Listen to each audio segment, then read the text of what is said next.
oportunidade de estar aqui, né, Dona Neuza, porque quem sempre se beneficia primeiro somos nós, que aqui vimos na frente. É lógico que aumenta a nossa responsabilidade e compromisso, porque não podemos falar daquilo que não fizermos, né? Então temos que procurar fazer. Queria fazer uma pergunta. Quem está vindo na casa pela primeira vez?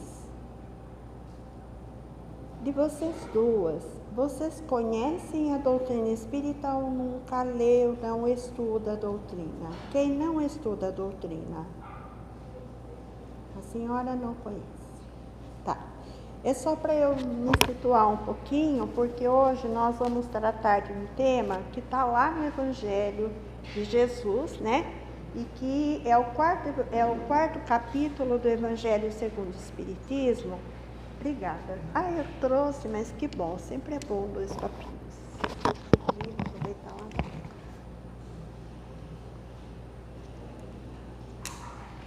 É uma passagem de João, né? E diz assim: ninguém pode ver o reino de Deus se não nascer de novo, né?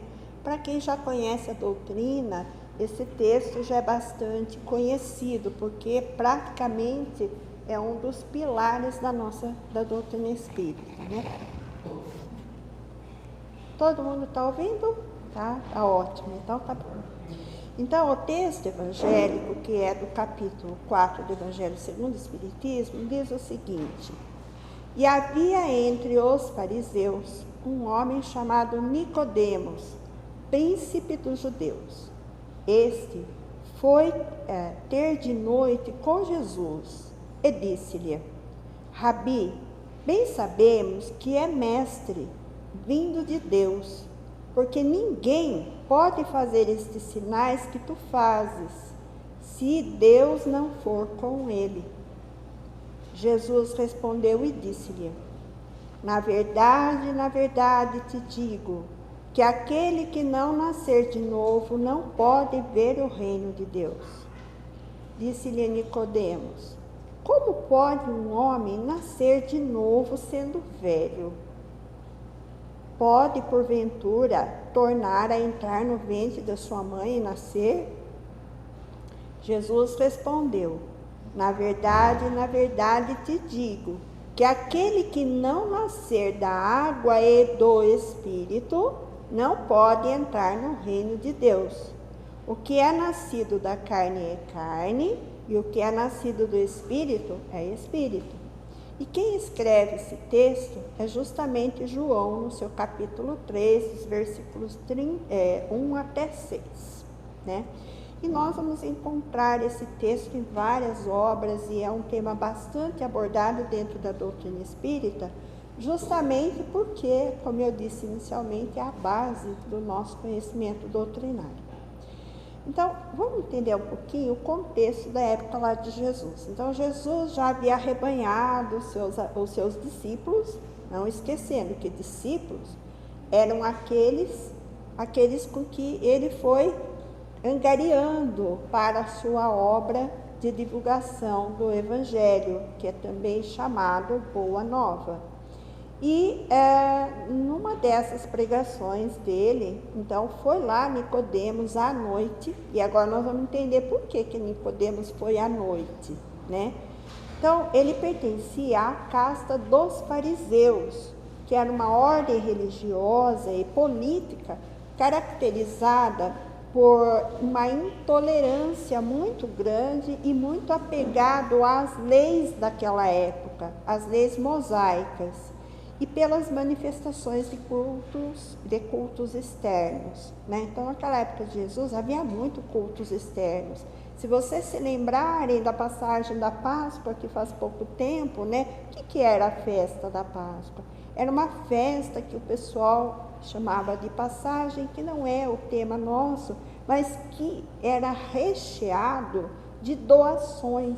O indivíduo mais pobre ia lá doar, né? Por quê? Porque eles faziam rituais, e com isso, esses doutores da lei angariavam os seus fundos, né? E aí enriquecendo os templos da época. Apesar de Nicodemos ser chamado príncipe dos judeus, ele era alguém bem situado no campo social, politicamente influente, né? E era por isso que ele foi conversar com Jesus à noite, para não ser visto, né? E ele era membro também do Sinédrio. A gente também já ouviu falar em Sinédrio. O que é o Sinédrio? É a Suprema Corte Judaica, que tinha o papel de estudo da Torá, de estudo lá dos elementos religiosos judeus, mas também tinha o papel de legislativo, ou seja, cuidava das leis e também dos julgamentos, então também era judicial em Jerusalém. E Nicodemos, apesar de tudo isso, ele era um bom homem. E por ele ser um bom homem e ter um compromisso muito sério com as questões da lei mosaica, e tendo ouvido falar de Jesus, ele ficou muito curioso em entender esses ensinamentos que o Nazareno divulgava naquela época. E também ficou impressionado com o que ele ouvia dizer das curas que Jesus fazia. Então foi por isso que ele foi procurar Jesus, né? E aí o que acontece? Quando ele chega em Jesus, Jesus fala para ele, eu vou traduzir, não foi bem assim que Jesus disse, mas Jesus manifestou a ele tamanha estranheza, porque um homem que conhecia as leis da época, né, as leis mosaicas, como que não podia entender aquilo que ele estava dizendo, né? E daí então, quando Jesus transmite a Nicodemos esse ensinamento espiritual, que é: se alguém não nascer de novo, não pode ver o reino dos céus, ele causou uma perplexidade muito grande nele. Ele ficou muito espantado. E ele saiu dali curioso, querendo entender o que Jesus estava falando. E ele foi embora. Enquanto ele foi embora com aquilo na cabeça, preocupado, os discípulos que estavam por perto, e ali perto de Jesus tinha Tiago e tinha André, né? E eles então vieram ter com Jesus e acharam muito interessante aquilo que Jesus disse. E eles questionaram Jesus: mestre, o que queres dizer com isso?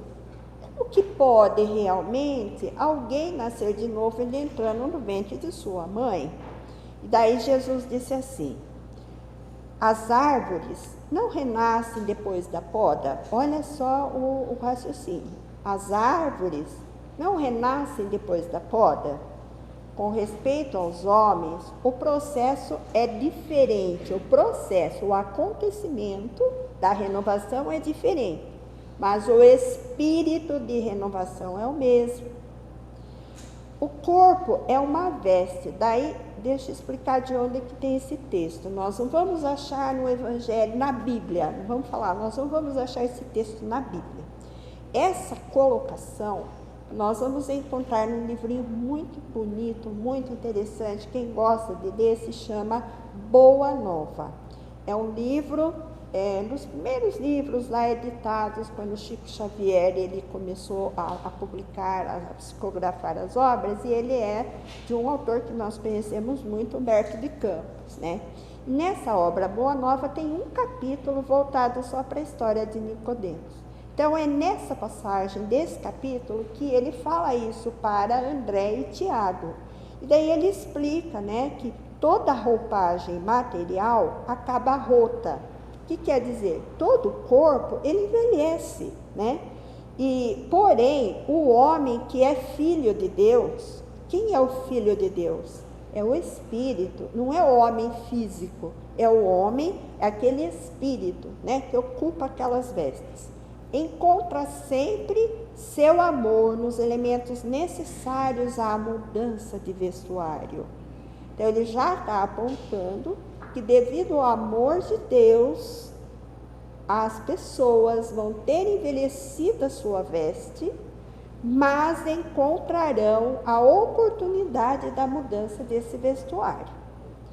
A morte do corpo é essa mudança indispensável, porque a alma caminhará sempre. Então, ele já pontua que a alma nunca morre. O que é a alma? É o espírito nosso, né? Nós chamamos de alma porque estamos aqui com o corpo físico, encarnado.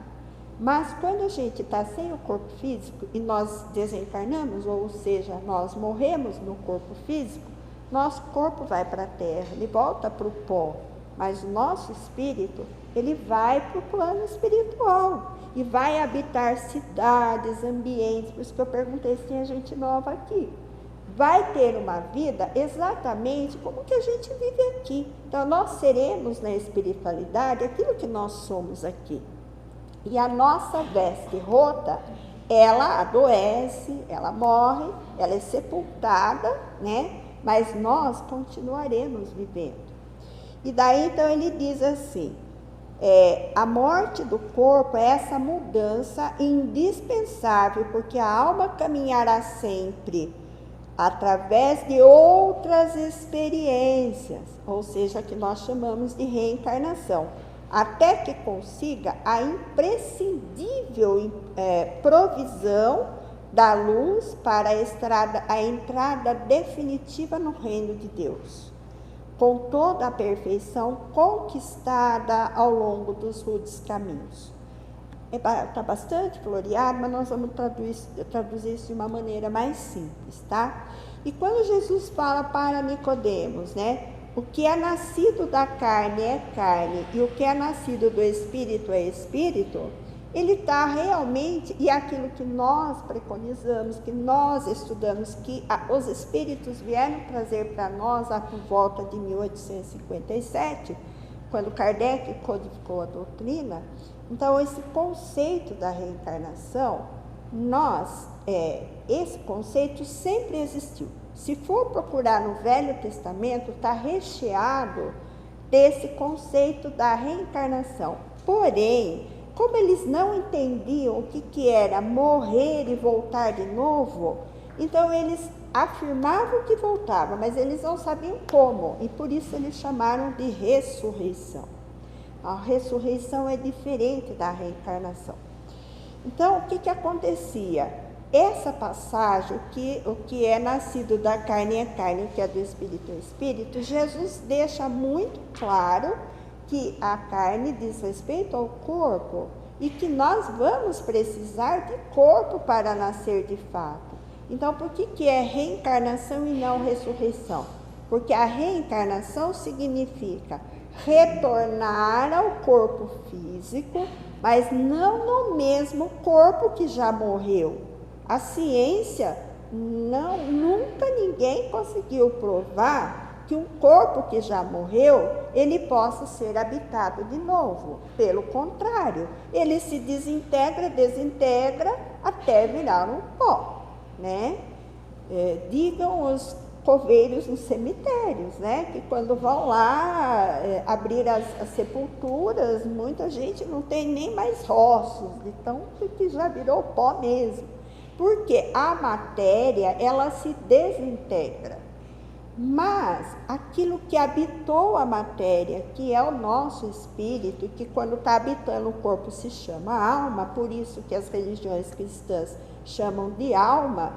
Por quê? Porque nós estamos habitando um corpo que temporariamente vai nos servir para que possamos, então, realizar nosso aprendizado, viver experiências que nós nunca vivemos antes, para poder ir aprendendo, aprimorando nossa inteligência, mas também melhorando moralmente os nossos espíritos. Cada um de nós vamos aprimorar nosso espírito. O espírito, ele é único, por isso que o que vem do espírito é espírito, e o que vem da carne é carne. Por quê? O espírito nunca morre, mas a carne morre, desintegra, né? E nós podemos também entender sobre essa passagem dois aspectos. Um da reencarnação e o outro do próprio renascimento psicoespiritual, sendo que a reencarnação nós temos um período. Uns vêm aqui, morrem no ventre da mãe, outros morrem com 2 anos, outros morrem com 100 anos. Cada um tem um período necessário para habitar naquela encarnação, aquele corpo. Só que aquele corpo, ele é preparado através de todo aquele processo da fecundação, que todo mundo já conhece. E aí, chega um momento em que quando esse corpo recebe esse espírito ele fica tão pequenininho até ele poder habitar aquela celulinha que foi fecundado, e esse espírito é que vai dando característica para aquele bebezinho que está crescendo no ventre da mãe. Então é no espírito, juntamente com outro corpinho que nós não enxergamos, chamado perispírito, que nós vamos entender por que é que cada um tem um corpo diferente. E depois tem outras razões que depois a gente vai falar rapidinho. Bom, então é importante nós entendermos que essa passagem, ou seja, o sentido da reencarnação, e ela é muito importante dentro da doutrina espírita, porque nós, através do espiritismo, aprendemos que nós somos imortais, somos espíritos eternos. Não sabemos de quando viemos, então, de onde viemos e para onde vamos do ponto de vista espiritual. Mas nós temos certeza de uma coisa: nós vamos sempre evoluir, nós nunca voltamos para trás, sempre vamos progredindo.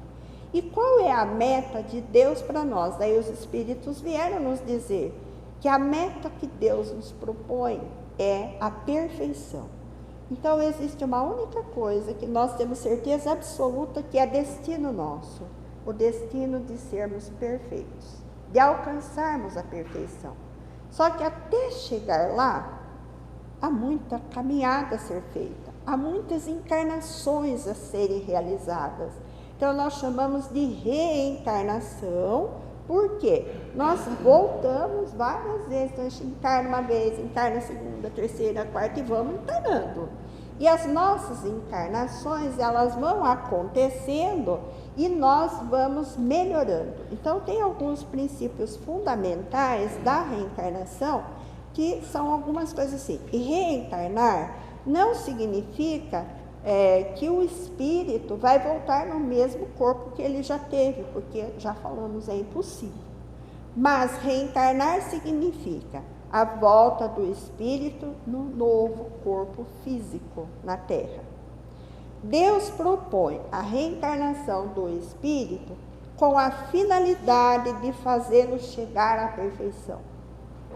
Retorna quantas vezes forem necessárias. Então o espírito vai retornar ao corpo, reencarnar quantas vezes forem necessárias. Tem espírito que ainda está reencarnando, que ele já perdeu a conta de quantas vezes ele já viveu, devido ao atraso dele. Então ele vai demorando mais. E tem aqueles espíritos que aceleram. Para a gente ter uma ideia, Jesus passou por todo esse período que nós estamos passando. Por isso que Jesus sabia a nossa experiência encarnatória, porque Jesus também viveu. E Jesus viveu num mundo que já não existe mais na galáxia onde ele viveu, porque já houve transformação. Deus, ele está continuamente trabalhando e continuamente produzindo novas criações. E quando ele criou o ser que somos nós, ele deu uma tarefa para nós, de sermos co-criadores com ele. E de fato somos. Porque quando nós agimos aqui na Terra, quando nós cuidamos do outro, tudo que nós fazemos, o cientista que descobre as coisas, né? A tecnologia que avança, a ciência que avança, tudo isso é um trabalho nosso que Deus conta conosco para o melhoramento da sociedade, do planeta e das pessoas. E tem espíritos que são mais rápidos, são mais espertos, espiritualmente e moralmente falando. E tem espíritos que eles intelectualmente progridem muito rápido. A gente vai encontrar isso em muitos cientistas. Mas, no entanto, moralmente não. Então são muitos cientistas que descobrem coisas, mas que empacam as suas descobertas porque têm interesses financeiros, porque têm interesse em status. Então a inteligência precisa progredir, o intelecto precisa progredir, mas a gente reencarna sobretudo com o objetivo de melhorarmos moralmente. Porque quando nós vamos embora daqui da Terra, O que nós vamos levar na nossa bagagem, fica tudo aqui. O corpo fica, tudo que a gente conquistou fica, a casa, o carro, tudo fica. Não levamos nada para a sepultura. Mas uma coisa nós vamos levar para o plano espiritual. Tudo aquilo que levamos na nossa alma, ou seja, agora já no nosso espírito, com o nosso perispírito junto, né? Porque daí, quando o nosso corpo vai para a terra, o nosso espírito, ele alça para a espiritualidade, mas acompanhado de um corpinho chamado perispiritual, que os nossos olhos não enxergam. Só enxergam o perispírito daqueles que já partiram, aqueles que têm mediunidade, que já têm essa capacidade mediúnica desenvolvida. Por isso que tem gente que vê pessoas dentro de casa, que quando está numa reunião vê espíritos passando, tem gente que vê espírito passeando dentro da sua casa, né? E morre de medo, fala que é assombração, mas não tem nada a ver com assombração. É que essa pessoa já tem esse canal mediúnico mais desenvolvido do que outras. E elas então percebem. É só nessas circunstâncias de percepção do perispírito daqueles que estão transitando ali, é que nós temos condições de realmente afirmar que o perispírito está ali presente. É o espírito acompanhado do seu corpinho invisível que se chama perispírito. Bom, voltando para a espiritualidade, nós vamos passar um tempo lá, mas aonde a gente realmente vai progredir é aqui na Terra. A gente vai ter que aprender as coisas por aqui. Então, nós vamos retornar quantas vezes forem necessárias, já falamos isso. E tem como também um outro objetivo a reencarnação de restabelecer o nosso desenvolvimento mental e aprimoramento do nosso próprio corpo.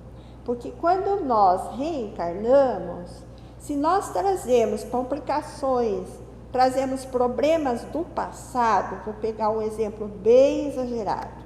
Uma pessoa lá no passado, um pai matou um filho numa briga. A partir do momento que ele agrediu esse filho, ele tirou a vida do filho, ele impregna no seu próprio perispírito a mesma lesão que ele provocou no filho. Fica ali aquela região escurecida, aquela região que ele provocou, que ele tirou a vida do filho. Bom, eles vão lá para a espiritualidade, pode se encontrar, como pode não, aí esse pai reencarna.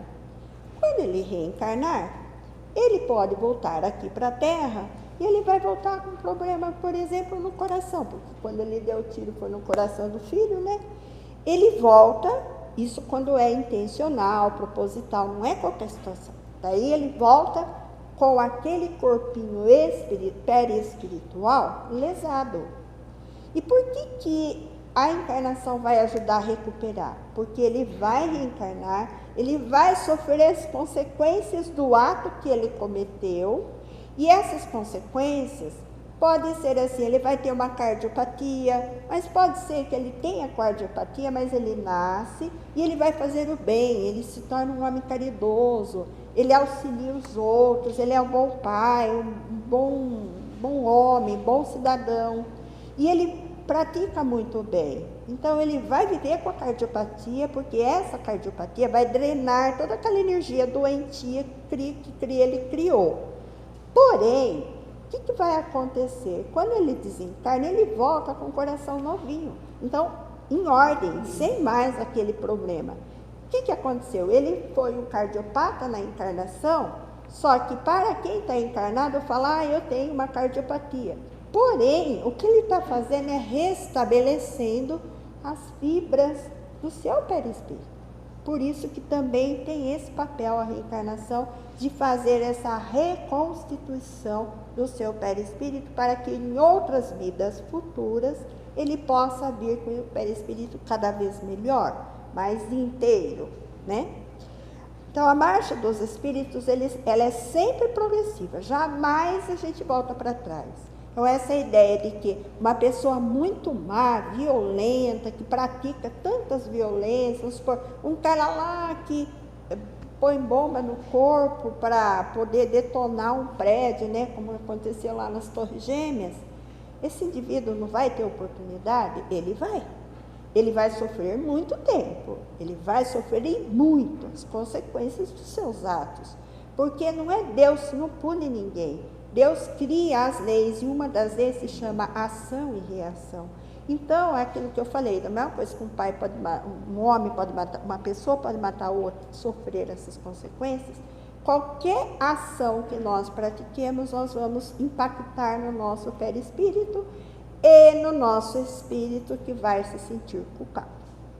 Porém, nós não regredimos. E para encerrar, os conhecimentos que nós adquirimos, jamais nós perdemos. Então, às vezes a gente está estudando, né? Esses dias eu estava falando lá em casa, falei, gente, eu li tanto já a obra espírita, parece que eu nunca li nada, eu não consigo me lembrar, mas não é verdade. Isso vai ficando guardadinho, que nem o computador lá, que tem as memórias dele. E uma nova existência sempre começa a partir de onde parou, na anterior. E a reencarnação não é um castigo. O que nós sofremos é a oportunidade da reparação, do expurgo das energias doentes que nós carregamos pelo nosso mau uso do livre-arbítrio, né? Nunca é uma punição, mas é um grande meio de progresso do espírito. Teríamos muito mais coisas legais para falar, mas quem tiver interesse, procura ler sobre quais são os tipos da reencarnação. No Livro dos Espíritos, se não me falha a memória, no capítulo 4, das perguntas 166 em diante, só o capítulo todo trata do assunto sobre reencarnação. Tudo que você imaginar de perguntas sobre reencarnação, Kardec fez. Leiam ali, que é muito interessante, porque dali vai ter quais os tipos de reencarnação, se a gente pode ou não pode escolher as reencarnações, como que é. E para fechar, a reencarnação é a maior prova da justiça divina, porque se Deus não tivesse instituído a lei da reencarnação, nós jamais teríamos capacidade de desenvolver o amor pelos nossos inimigos e jamais nós teríamos a oportunidade de fazer essas reparações, porque ela é a grande chance e ela é a prova do amor de Deus por nós. Por isso que Ele criou essas oportunidades para todos os seus filhos, até para o mais maquiavélico psicopata da terra. Ele é filho de Deus. E Deus é amoroso e dá oportunidade a todos os seus filhos. Muito obrigada. Está na hora, né, dona Nilza? Fiquem com Deus. Eu vou tomar água.